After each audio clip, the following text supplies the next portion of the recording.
Hello! Bonjour à tous! Me revoici pour la 3e semaine de mon programme Mincir par le sport et par une alimentation équilibrée. Au niveau du poids, je suis à 98,8 kg, c'est-à-dire que j'ai perdu 100 g. Au niveau des mensurations, à la poitrine, je fais 120,5 cm, donc je n'ai rien perdu ni rien pris.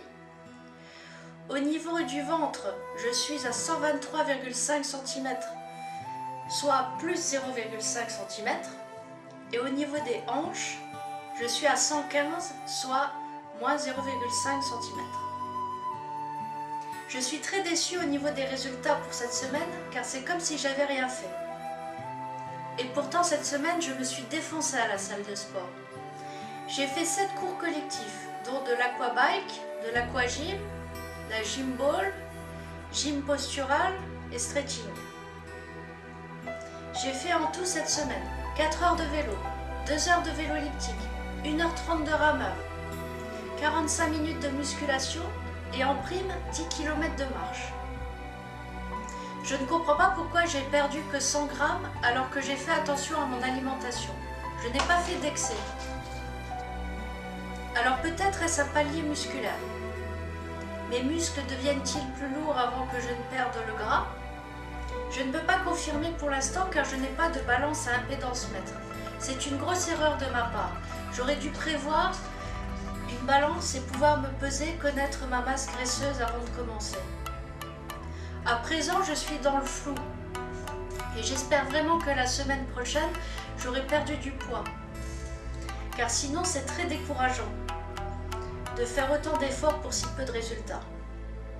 Dans l'émission Obésité perte de poids extrême, la personne ne se pèse qu'au bout de 3 mois et elle fait 4 heures de sport par jour, tous les jours.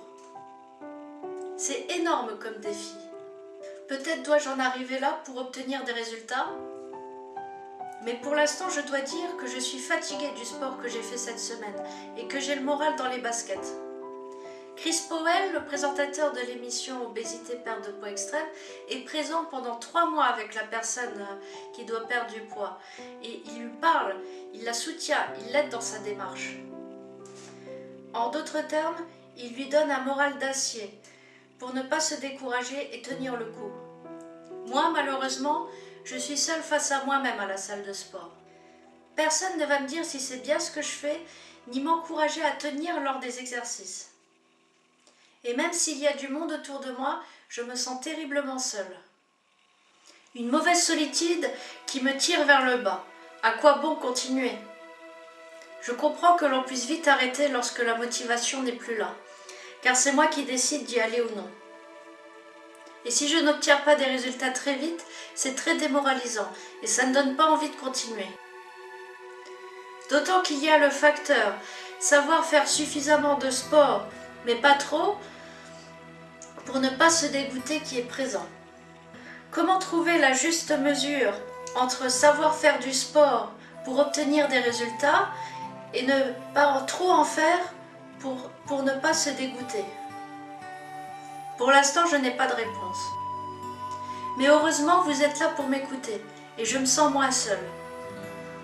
Entreprendre une telle expérience seule, sans soutien, c'est très difficile car la volonté peut vite s'effriter et l'abandon n'est pas loin. Mais je n'ai pas décidé d'arrêter pour autant. Je reste persuadée que c'est possible de mincir par le sport et s'il me faut attendre 3 mois pour obtenir des résultats, j'attendrai ce délai si c'est nécessaire. Cependant, je ne pensais pas que cela demanderait autant de courage. Je pensais que ce serait facile. Or, cela demande vraiment du courage au niveau physique et psychologique. Ne pas craquer au niveau physique ni psychologique, 2 combats très difficiles et très douloureux. Physiquement, par exemple, tenir le coup quand je dis que je vais faire 50 minutes de vélo elliptique et qu'au bout de 30 minutes, je suis déjà fatiguée. Mais là, je dois faire très attention à ne pas rendre mon corps malade en dépassant mes limites.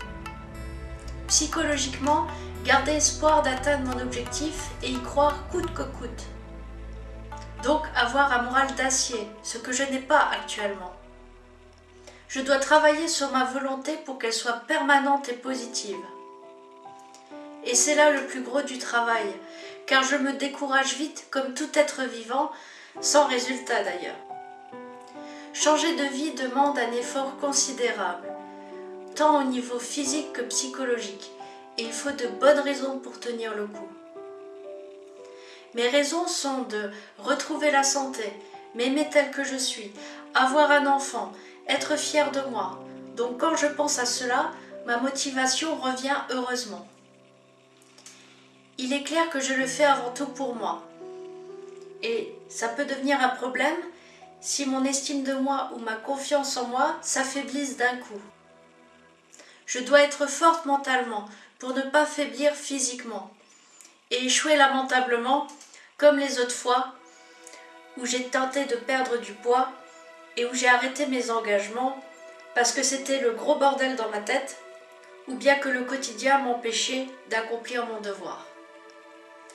Je dois rester concentrée sur mon objectif et croire en moi, en mes capacités physiques et psychiques, et repousser les pensées négatives et les sentiments négatifs qui m'assaillent par moments sans que ce soit contrôlable bien souvent. Merci de m'avoir écouté. N'hésite pas à aimer cette vidéo si elle t'a plu et abonne-toi à ma chaîne pour recevoir les futures vidéos. Bon courage, car il en faut énormément à ceux qui perdent du poids actuellement. Bisous à toi qui me regarde. À la semaine prochaine. Bye bye.